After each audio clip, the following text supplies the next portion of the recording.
Muy buenas noches.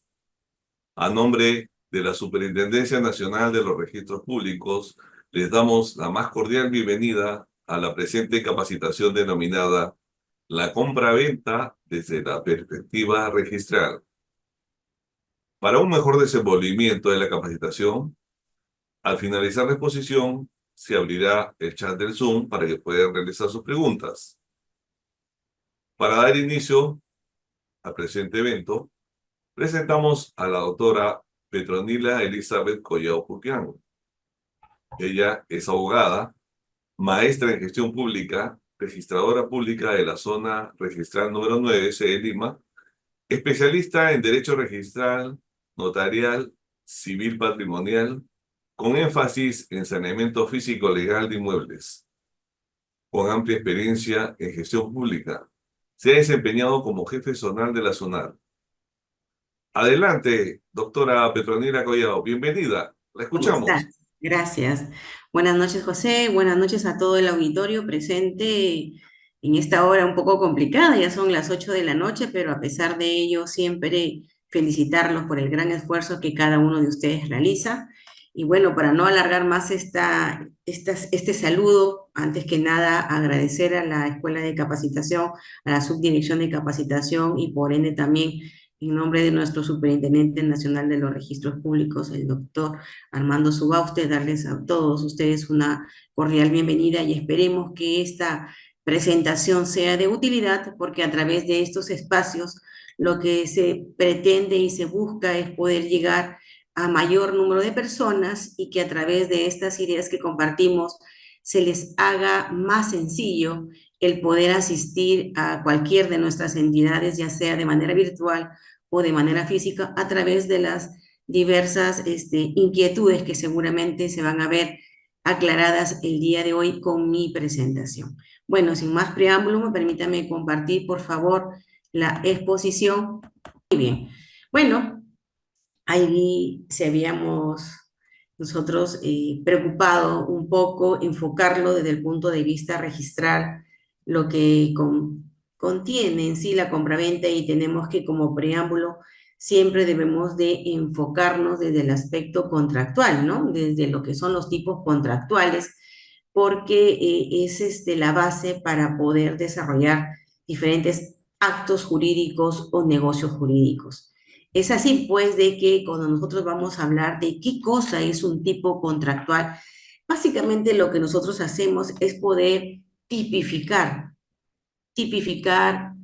estos actos jurídicos, estos negocios jurídicos dentro de la normativa, dentro de lo que es el derecho objetivo, ¿no? Por ejemplo, tenemos el ordenamiento civil, nuestro Código Civil que data de 1984, el cual ha sufrido diversas modificaciones y que se basa básicamente en poder canalizar aquellas actividades que son frecuentes, que son realizadas por personas y que de alguna u otra manera lo que se pretende es poder regular aquellas situaciones jurídicas, aquellas relaciones jurídicas, porque tengamos en cuenta que cuando nosotros hablamos del derecho, nosotros hablamos desde el punto de vista subjetivo y que este contiene aspectos reales y aspectos obligacionales. Y por ello, este tipo contractual deviene o decanta en lo que sería una compraventa, un arrendamiento, un suministro, etcétera, etcétera. Entonces, con este pequeño preámbulo con respecto y aspectos legales, voy a proceder así a poder ya enfocarme en lo que nuestro tema de conversación de esta noche. En primer lugar, tenemos lo que es el ordenamiento civil. Ya había mencionado que en el artículo 15 o 29 básicamente señala de la siguiente manera, que es la compra-venta, el vendedor se obliga a transferir la propiedad de un bien al comprador y éste a pagar su precio en dinero. Clarísimo lo ha señalado así nuestro ordenamiento civil, pero de ello nosotros podemos sacar algunos aspectos. Cuando nosotros hablamos del contrato de compra-venta tenemos que identificar dos partes, una parte que es el vendedor y por otro lado tenemos que lo que es el comprador.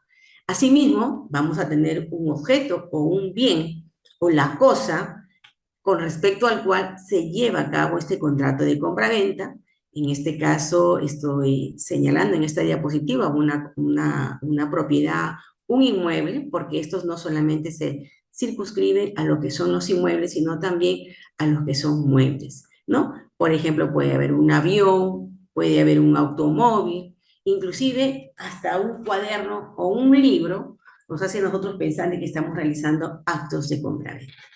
Y por ello, para yo poder adquirirlo, necesito poder pagar un precio. Poder yo, como comprador, pagar un precio. ¿Correcto? Con ello, ¿qué más debemos de señalar nosotros con respecto al contrato de compraventa y que es necesario resaltarlo? Son algunas características que siempre debemos tener en cuenta.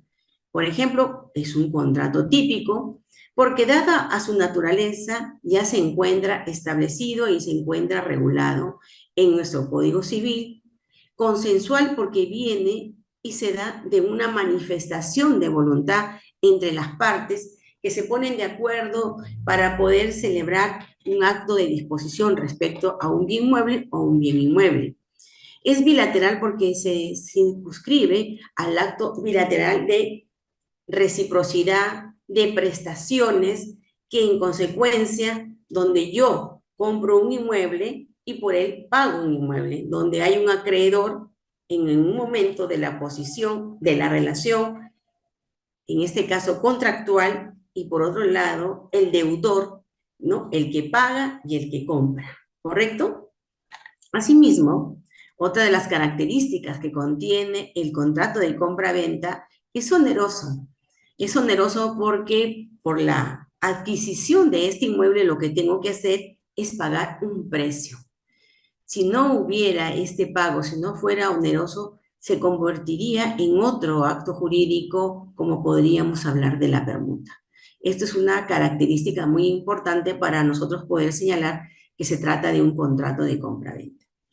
Por otro lado, cuando conocemos y vemos el contenido de un contrato de compraventa, ahí podemos clarísimo nosotros señalar que este es un contrato conmutativo, porque las partes conocemos en realidad a qué me estoy sometiendo, qué es lo que yo estoy comprando.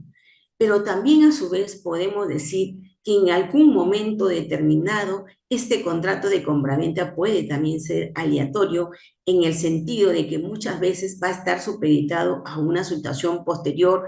Por ejemplo, si yo compro una cosecha y esto puede estar supeditado a que esta cosecha en la proporción de lo que yo puedo obtener de lo que he sembrado. Las prestaciones recíprocas van y vienen porque se da una relación jurídica donde éstas decantan en una situación de reciprocidad entre ambas partes. Asimismo, otra de las dos últimas características que las estoy resaltando porque de hecho podemos identificar mucho más, pero para cuestiones prácticas, es de ejecución instantánea. Lo que ello implica que esto se realiza de una manera en un solo acto, en un solo momento. Y cuando nosotros nos referimos a características reales y obligacionales, por ejemplo, efectos reales, cuando yo compro algo, estoy adquiriendo una propiedad con todos sus atributos. Entonces, la propiedad es un derecho real, ¿ok?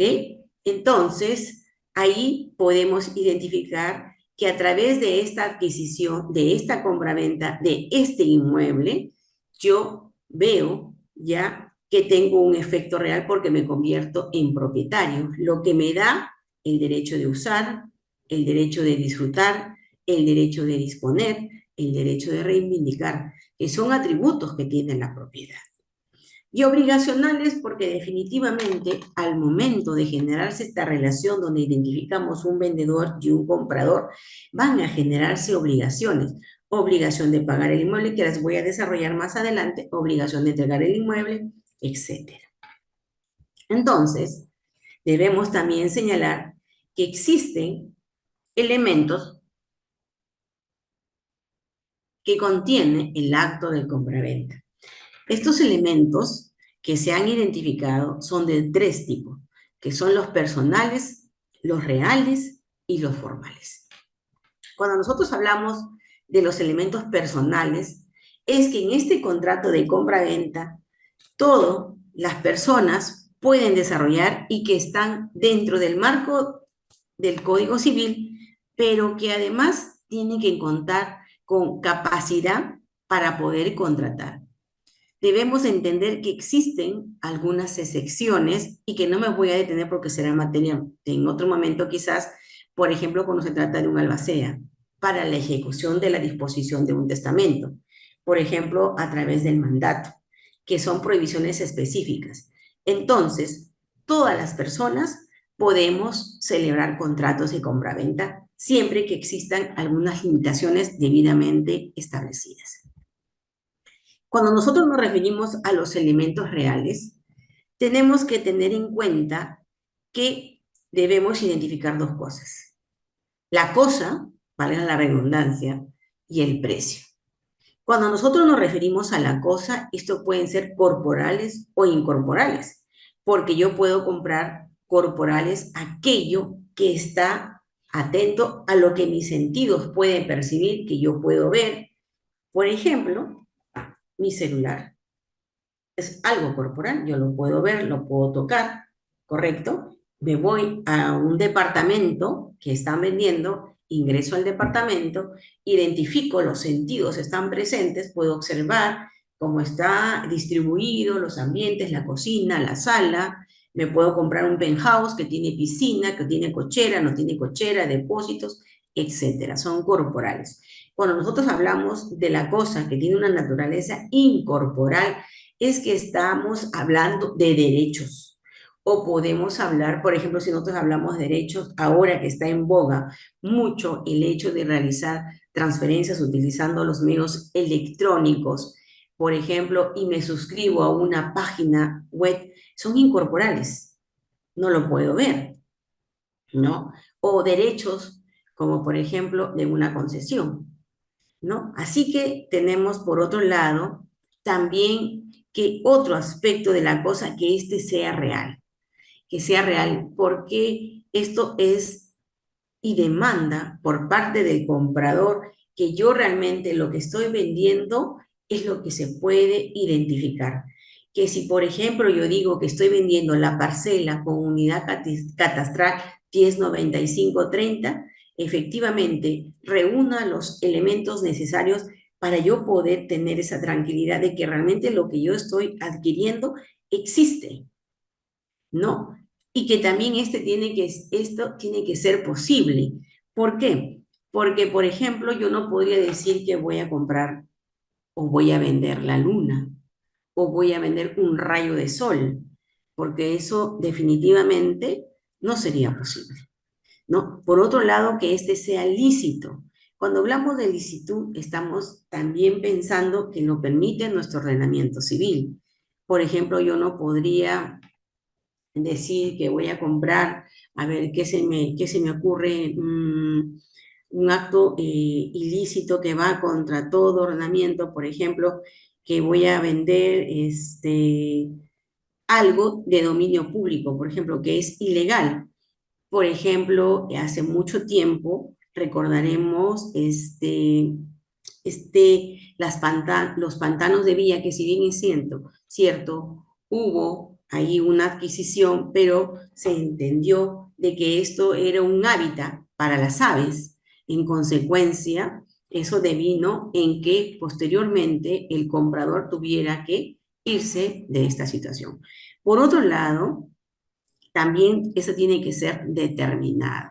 Cuando nosotros hablamos de que sea determinado, tiene que ser específico, que tiene que tener características y que yo lo puedo ver, lo puedo palpar. Cuando sea determinable, es que, por ejemplo, este va a estar sometido a algunos aspectos de poder contar con alguien con posterioridad, por ejemplo, un tasador, un evaluador, ¿no? Que a la final, a través de un documento complementario, me pueda decir, pues, qué cosa es lo que realmente estoy adquiriendo.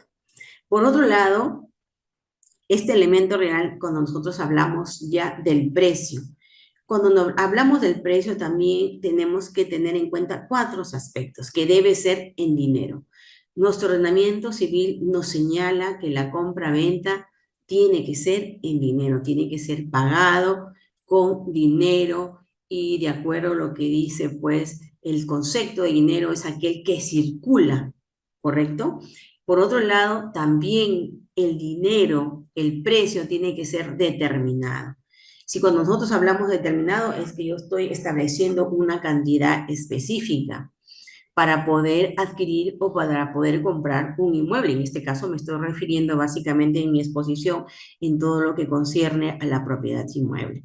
Por otro lado, también que este precio sea determinable. En el momento no lo puedo yo decir, pero sí, más adelante, como había señalado, yo puedo establecer criterios o establecer mecanismos, pero que siempre estos puedan estar establecidos en el propio contrato, de tal manera de que no tenga ninguna dificultad o algún inconveniente. Cuando nosotros también decimos de que este sea verdadero, de que el precio sea verdadero, es porque muchas veces existe una simulación de que yo estoy comprando algo y que verdaderamente estoy dando algo cuando en realidad no es así. Ahí también tenemos que tener mucho cuidado porque estaríamos entrando en una situación bastante delicada y que podría generar una nulidad de una celebración de un contrato de compra-venta.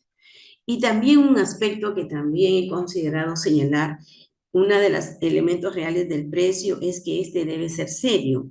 Cuando nosotros hablamos de serio, es que el valor del inmueble o el valor de la cosa no puede ser muy distante del precio real que puede tener el inmueble, en este caso, en materia de nuestra conversación. Cuando hablamos del bien materia de la venta, ya había yo especificado que estas pueden ser de diferentes formas, por ejemplo, un avión, un automóvil, un Lotus, un Audi, una casa, un edificio, una cabaña, etcétera. Debemos de tener en cuenta algunos aspectos, ¿no? Que el bien sea determinado o determinable, ¿no? La cosa, que el bien exista o sea susceptible de existir, y que su enajenación no esté prohibida por ley. Estos son tres aspectos que siempre debemos de tener en cuenta a los que estamos en este quehacer diario de compra y venta de inmuebles, por ejemplo, en estos tiempos que estamos viviendo, donde muchas veces por la situación económica estamos en un proceso de venta o también estamos en procesos de compra-venta, de compras porque estamos recibiendo algunos beneficios por ahí, ¿no? Ahora, este precio también tiene características, ¿no? Y ya lo había mencionado y que debemos tener en cuenta.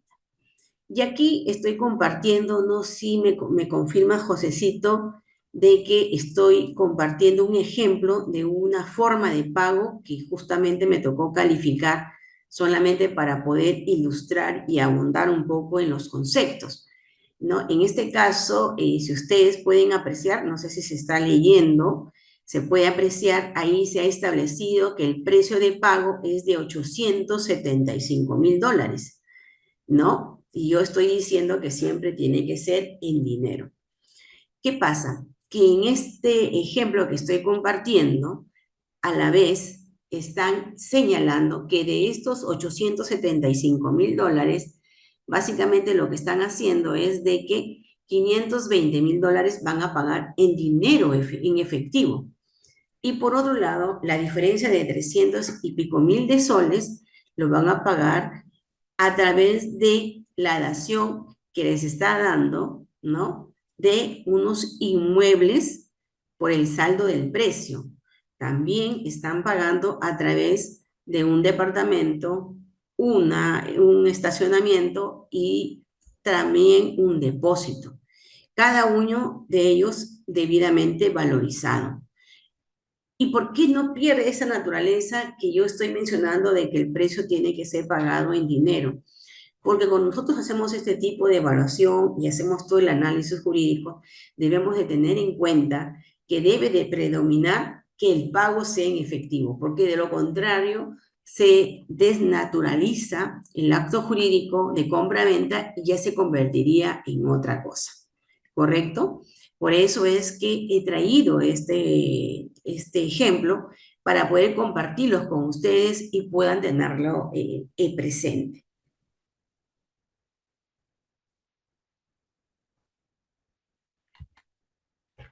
En los elementos formales que debemos de tener en cuenta cuando llevamos a cabo un contrato de compra-venta, nosotros tenemos que señalar que existen dos mecanismos cuando hablamos de los contratos, ¿no? Unos que son approbazione y otros que son ad solemnitate. Los que son approbazione, básicamente el ordenamiento civil te da libertad a la forma como tú puedes celebrar un acto jurídico, en este caso un acto de compraventa. Por otro lado, tenemos el ad solemnitate, que sí te establece una fórmula bajo sanción de nulidad. El contrato de compra-venta se puede desarrollar de una manera verbal, de una manera por escrito, un documento privado o un documento público. Si nosotros decimos que quiero comprar este departamento, nos ponemos de acuerdo verbalmente, te doy el precio, te pago el precio y yo puedo comprar ese departamento. Ahora el tema viene, ¿cómo es que yo voy a aprobar para poder inscribir esa propiedad? Es un tema bastante interesante, pero sí, nuestro ordenamiento civil no lo prohíbe, no lo limita.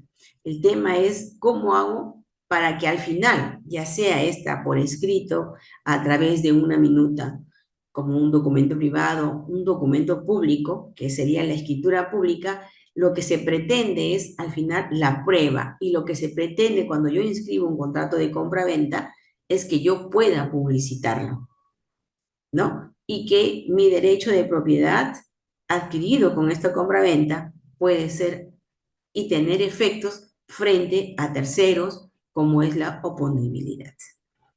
Asimismo, debemos nosotros de indicar que a través del contenido del contrato de compra-venta existen obligaciones que se generan como consecuencia de esta relación jurídica, tanto para el vendedor como para el comprador.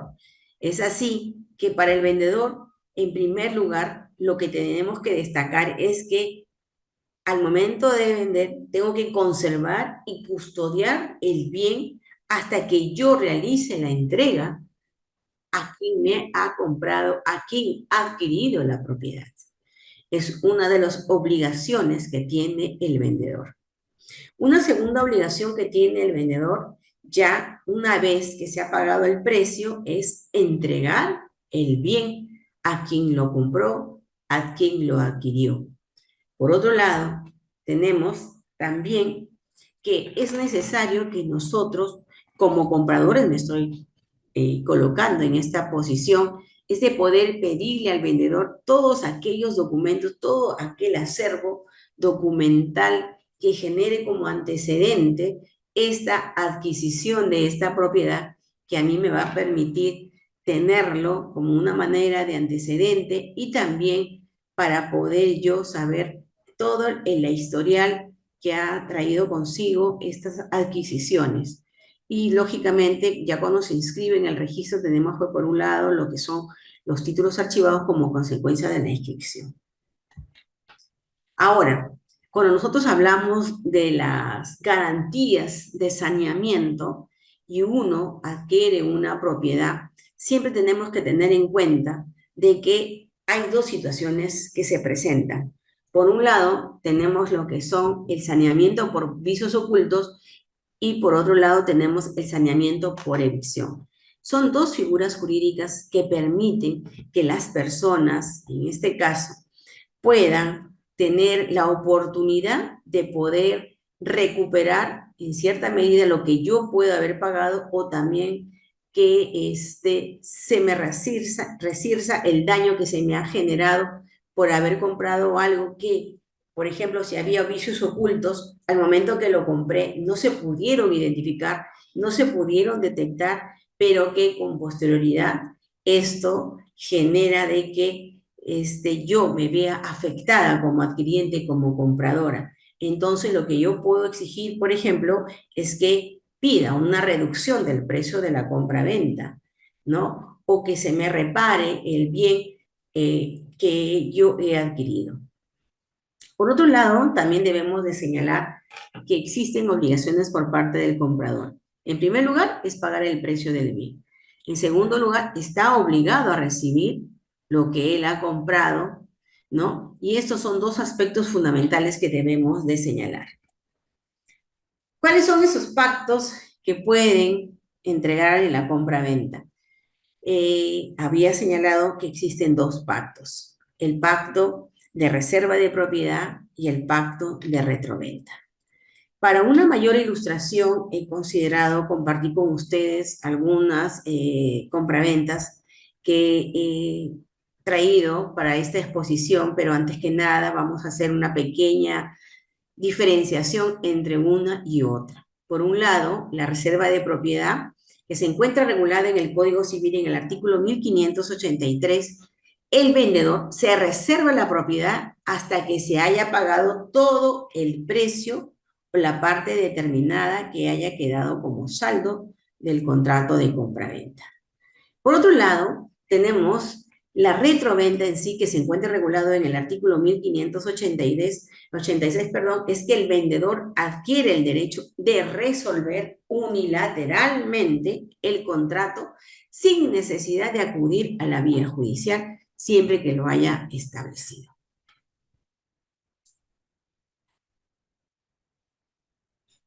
Cuando nosotros hablamos del contrato de compra-venta y nos referimos a lo que es la reserva de propiedad, muchas veces hay que tener en cuenta de que si yo estoy comprando una propiedad y establece el vendedor este pacto de reserva de propiedad, debemos de tener en cuenta que si lo presentas al registro, yo no voy a inscribir la compra-venta a tu favor como comprador. ¿Por qué? Porque solamente lo que yo voy a proceder a registrar en el rubro de cargas y gravámenes es el pacto de reserva de propiedad y no en el título de dominio, ¿no? Porque este va a estar supeditado a que se dé el momento del otorgamiento de la escritura pública donde se contemple el saldo de lo que yo debo y en consecuencia proceder a pagar para que inmediatamente ya el vendedor otorgue la escritura pública y en consecuencia se levanta el pacto de reserva e inmediatamente se hace la inscripción de la transferencia. Aquí, por ejemplo, he copiado una parte pertinente de la escritura pública donde dice exactamente lo siguiente. La vendedora se reserva la propiedad del bien materia de la presente compra-venta hasta la cancelación total del precio de venta de conformidad con lo dispuesto en el artículo 1583. Esto es para que lo tengan en cuenta porque muchas veces genera confusión en las personas, en los adquirientes, y piensan, porque si bien es cierto, te pueden entregar el inmueble, ¿no? Así lo establece el ordenamiento civil, te entregan el inmueble, tú puedes ocupar el inmueble, pero tu dominio, tu título, no lo puedes inscribir a tu favor en el registro público. Por otro lado, también nosotros debemos de hacer hincapié que cuando tenemos o pueden establecerse en este contrato de compraventa la potestad que tiene el vendedor de decirle al comprador, mira, hasta que tú no pagues el saldo de precio, ¿no? Esto va a significar que yo, cuando recién me canceles totalmente y te otorgue la escritura pública de cancelación de la reserva de propiedad, recién te haré entrega de la misma. ¿Y cuál habrá sido, pues, el fin de esta reserva de propiedad? Básicamente lo que busca siempre es generar un dinamismo y dar facilidades para aquellas personas que en un momento determinado no cuentan con los medios suficientes para poder adquirir algunas de estas propiedades, ¿no? Entonces, el Código Civil lo ha regulado de una manera práctica y que justamente en el quehacer diario me topé con una de estas. Por otro lado, también es importante mencionar con respecto a algunas restricciones contractuales que se generan al momento de la compraventa y que también tenemos que tener en cuenta, porque me imagino que aquí en esta sala virtual encontramos profesionales, abogados, ingenieros, arquitectos, personas gestoras, personas comunes y corrientes también, que de alguna u otra manera les interesan tocar aspectos registrales para conocer, para que puedan facilitarle la vida y en algunos casos el trabajo de los profesionales que he mencionado, ¿no? Por ejemplo, estas restricciones contractuales, ¿no? En principio, nuestro ordenamiento civil establece dos tipos de restricciones, las restricciones legales y las restricciones contractuales. Básicamente, cuando nosotros hablamos de las restricciones legales, por ejemplo, puedo mencionar un caso cuando se dio la nueva norma que regula la transferencia de aquellos bienes que están afectados por haber sido declarado patrimonio cultural, por ejemplo, ¿no? Entonces, establecen una normativa de tal manera que hay una restricción que tenemos que cumplir y hay que tenerla en cuenta. Pero también hay aquellas restricciones que son convencionales y que nacen del acuerdo de las partes, del acuerdo del comprador, del acuerdo con el vendedor, y que estas están establecidas, pero que las mismas no pueden comprender los atributos como es de la enajenación o como es del gravamen del bien, ¿no? Por ejemplo, yo puedo vender un inmueble con una hipoteca, ¿no? Y también digo, tú también estás prohibido de poder hipotecar nuevamente, ¿no? Porque puedes comprar tú un inmueble con una hipoteca. Entonces, no puedes disponer del inmueble, por ejemplo. Esos dos aspectos, esos dos atributos de la propiedad, al momento que tú compras, tienes que tenerlas en consideración, tienes que tenerlas en cuenta, porque debemos de revisar bien cuáles son estas restricciones contractuales. Por otro lado, estas restricciones que no están referidos a la enajenación o gravamen pueden impactarse entre las partes y por ende pueden inscribirse en el registro. Y eso se encuentra regulado en el artículo 882 del Código Civil. Por otro lado, también estas restricciones convencionales que están referidas por pacto, hay de disfrute, hay de estos constituyen un acto inscribible en el registro y he traído algunos ejemplos también con una cláusula que me tocó también calificar en cuanto a una restricción contractual. Esto es parte de un ejemplo que me ha tocado, donde ahí claramente señala que existe una restricción contractual porque dice las partes conviene que la mutuataria se compromete a no dar en arrendamiento, usufructo, uso, habitación. Cuando nosotros hablamos aquellos que no afecten atributos como de enajenación, disposición o gravamen, tenemos que tener en cuenta de que podemos sí dar o sí contemplar aquellas que tengan que ver con el derecho de uso, el derecho de habitación, ¿no? Que pueden uno sí establecer estas cláusulas especiales, estas restricciones contractuales, y eso tiene que ver con aquellas limitaciones que uno no inscribe en el registro, ¿no? Por ejemplo, acá he contemplado, para ejemplo, un caso que se presentó, ¿no? Y que no constituyen restricciones contractuales, porque son de uso. Por ejemplo, no construir en el lote cercos de lineamiento que no estén de acuerdo con el aspecto arquitectónico, por ejemplo, ¿no? Estas que he detallado, como construir una vivienda de tipo unifamiliar, la que no pueda exceder del 25% del área del lote, ¿no? Fueron evaluadas y fueron consideradas por el Tribunal Registral que estas fueron de uso, más que nada, ¿no? Y en consecuencia no constituía una restricción contractual, ¿no? Esto también lo menciono porque cuando uno lleva a cabo una compraventa, se pueden suscitar diversas situaciones, diversos aspectos que nosotros tenemos que poder tener claridad en esta compraventa, ¿no? Tenemos que tener nosotros, cuando nosotros, por ejemplo, hablamos del bien, de la cosa, tenemos que tener cuidado si no existen este tipo de restricciones contractuales que de alguna u otra manera se convierten en limitaciones para que yo pueda disfrutar plenamente de los atributos de la propiedad. Es por eso que era necesario poder compartirlos con ustedes, ¿no? Por otro lado, he creído por conveniente establecer algunas y compartir con ustedes, más que nada, algunas resoluciones de, el contrato de compraventa, ¿no? Con reserva de propiedad, por ejemplo, claramente lo que había señalado, ¿no? Tanto el vendedor conserva el dominio y con ello asegura su derecho. En cambio, el comprador, por su parte, recibe el bien, lo puede disfrutar, pero no lo incorporan a su patrimonio en tanto no se haya producido la cancelación convenida. ¿Qué más? Tenemos también otra resolución con respecto a la calificación del contrato de compraventa, ¿no?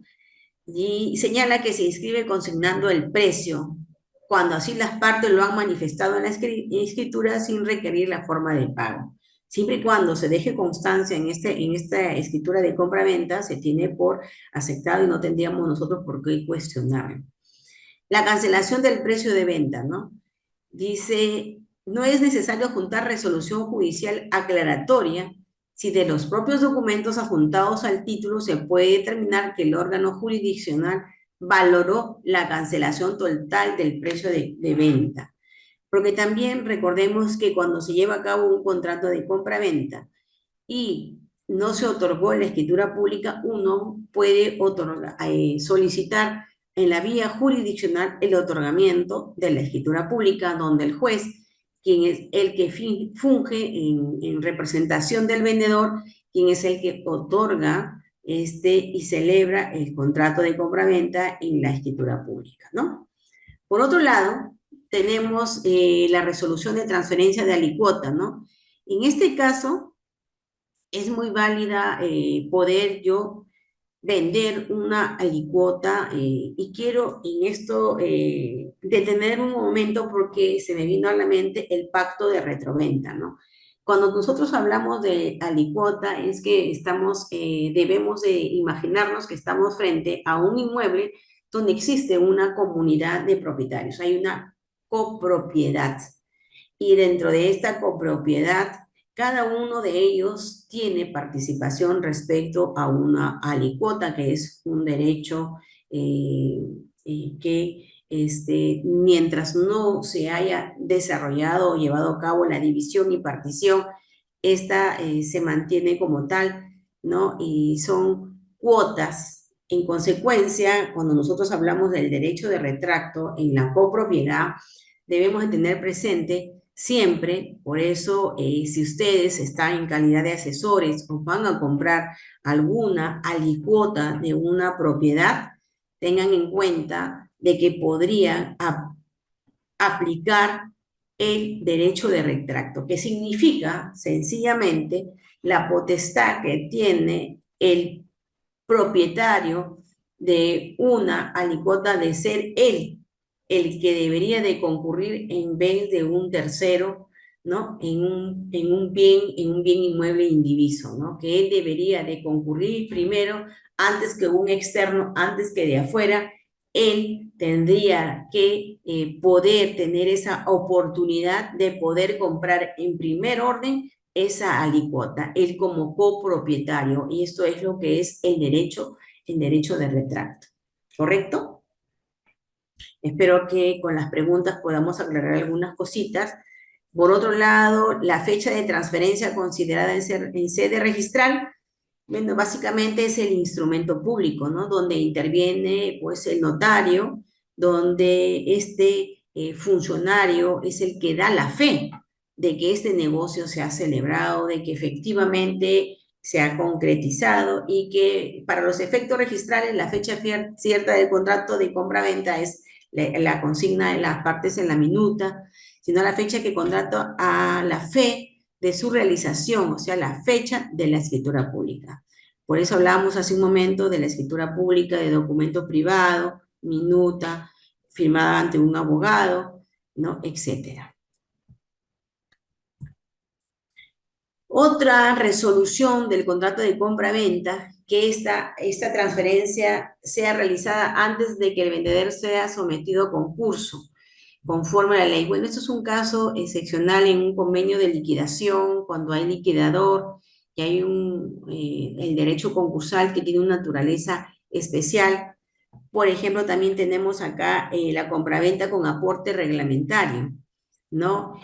Aquí también me quiero detener porque, bueno, todos conocemos, a menos los que estamos en el mundo jurídico, que tenemos la ley 29090, que es la ley de habilitaciones urbanas y edificaciones, ¿no? Cuando nosotros hablamos de una habilitación urbana, básicamente, esto implica el cambio de uso de un predio rural urbano porque se ha establecido servicios básicos como luz, agua, desagüe y en consecuencia también dentro de este proyecto de habilitación urbana existen aportes reglamentarios, aportes para educación, aportes para un servicio social, por ejemplo, para poder poner una iglesia, aporte para educación, para poder poner un colegio, ¿no? Estos aportes son reglamentarios que están establecidos en la norma y en consecuencia esto no se puede inscribir una transferencia a favor de un particular,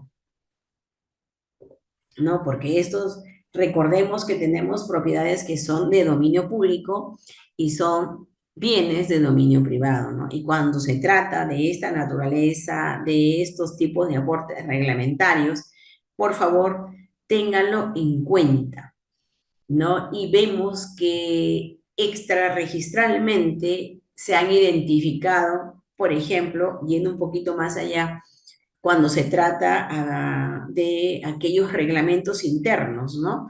Reglamentos internos que establecen las reglas de sana convivencia con respecto a los bienes propios o secciones exclusivas, más que nada, donde existen bienes comunes, ¿no? Y donde estos bienes comunes vienen y colocan y lo cierran cuando esto no les corresponde, no son dueños, también tengan en cuenta, porque puede ser materia de una disposición, de una compraventa, tenemos que tener ese ojo visor para poder identificar frente a qué situación, y eso tiene que ver con el tipo del bien, ¿no?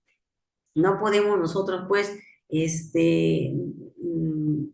desatender la identificación del bien, ¿no? Y eso me trae a colación otro aspecto, que siempre es materia de observación cuando nosotros evaluamos estos tipos de compraventa, de que muchas veces un porcentaje muy alto con respecto a las transferencias es que advertimos de que no existe concordancia entre el bien, la cosa, materia de compraventa, con respecto al antecedente registral, ¿no? Y muchas veces lo que generan estas observaciones es que no encontramos nosotros elementos suficientes, a pesar de que el tribunal siempre nos ha exhortado a través de sus pronunciamientos que debemos de velar hasta lo último, de procurar de que encontremos elementos coadyuvantes para poder nosotros identificar que se trata del mismo inmueble. En ese caso, en ese sentido, hay que tener bastante cuidado también, ¿no? Con respecto a aquellos que estamos nosotros transfiriendo, estamos vendiendo, ¿no? A manera de ilustración, básicamente, tenemos lo que contempla un asiento de inscripción. Y en un asiento de inscripción lo que nosotros consignamos es quién es el que compra, el comprador, su estado civil, ¿no? Su documento de identidad. El estado civil es importante. Por ejemplo, si dice que es casado bajo el régimen de sociedad eh, eh, no el régimen social, sino por el contrario, con separación de regímenes, entonces en este caso el bien es propio, ¿correcto? Pero tenemos que verificar que esto esté debidamente inscrito, ¿no? Por otro lado, también si compras en nombre de una empresa, verificamos también que es el representante legal. Por ejemplo, si se ha pagado el precio de una manera total o parcialmente el precio. Por otro lado, también se extenderá simultáneamente cuando no se ha pagado el precio, se consigna a través de un asiento donde se inscribe la hipoteca legal, ¿no? La hipoteca legal por el saldo de precio. que lo establece nuestro Código Civil. También, por otro lado, también si este precio de venta fue pagado por terceros, ¿no? Todos esos aspectos nosotros lo contemplamos en el asiento de inscripción. Y también quería mencionar otro de los aspectos antes de pasar a ello, porque ya prácticamente me han dicho que sea puntual con la hora. Quería indicar con respecto a la compra-venta de bienes futuros, ¿no? La compra-venta de bienes futuros, si bien es cierto, cuando nosotros hablábamos del Código Civil y nos referíamos básicamente a la definición que nos da nuestro ordenamiento, en estricto, el artículo 1529 dice, se obliga a transferir la propiedad de un bien al comprador y éste a pagar su precio en dinero. Pero sobre todo, esto de que nos dice que nos obliga a transferir ya sea estos bienes que sean susceptibles, me refiero a bienes futuros, a bienes que en un futuro próximo estos pueden realizarse, pueden llevarse a cabo, pueden concretizarse. Ahora que está en boga, pues las edificaciones, ¿no? Y muchas veces uno tiene miedo cuando va a comprar un departamento porque lo que hacemos es ver un proyecto de inversión, un proyecto, más que nada de inversión, un proyecto inmobiliario donde se desarrolla pues todo un edificio y dentro de ellos pues te vienen en planos. Entonces lo que se hace y se establece es que es un contrato de compra-venta de un bien futuro, ¿no? Porque yo cuando hablaba hace un momento sobre la cosa, sobre el bien, decía que esta debería de existir, ¿no? Debería de existir, pero también nosotros contemplamos los registradores, lo que señala también nuestro ordenamiento civil con respecto a un bien futuro, que este puede existir en el futuro, que es dable, que se va a dar. En consecuencia, estos contratos de compra-venta, posteriormente, ya a través de una cláusula adicional, si es que hubiese habido pequeñas discrepancias en áreas muy mínimas con respecto a algunos porcentajes de participación o al número del departamento, una renumeración, etcétera, esto es posible, pues, un contrato de un bien futuro, ¿no? Ahora, cuando nosotros hablamos del contrato de compra-venta y en algún momento determinado lo mencionaba, ¿no? Y decía, pues, de que en el ejemplo que les compartía, cuando había un pago del precio de venta de $850,000, ¿no? Y se había dado inmuebles, ¿no? A favor. Cuando hablamos de la permuta, aquí también tenemos que tener en cuenta de que de una manera sencilla y como si estuviéramos hablando de un trueque, ¿no? De un intercambio que toma mi inmueble y tú me das tu inmueble y entonces permutamos, ¿no? En ese caso, tenemos que tener en cuenta de que a diferencia del contrato de compra-venta, pues el vendedor se obliga a entregar el bien y el comprador a pagar el precio. En cambio, en la permuta hay intercambio de bienes. Ya veo que me están cortando y por otro lado tenemos el tema del arrendamiento, que también, casi igual que lo otro, no hay una transferencia de la propiedad, ¿no? Y consecuentemente, bueno, mi querido José, creo que hasta el momento he cumplido con lo que me han pedido, una hora, para no cansar también al auditorio y bueno, estamos en confianza acá para poder aclarar algunas inquietudes.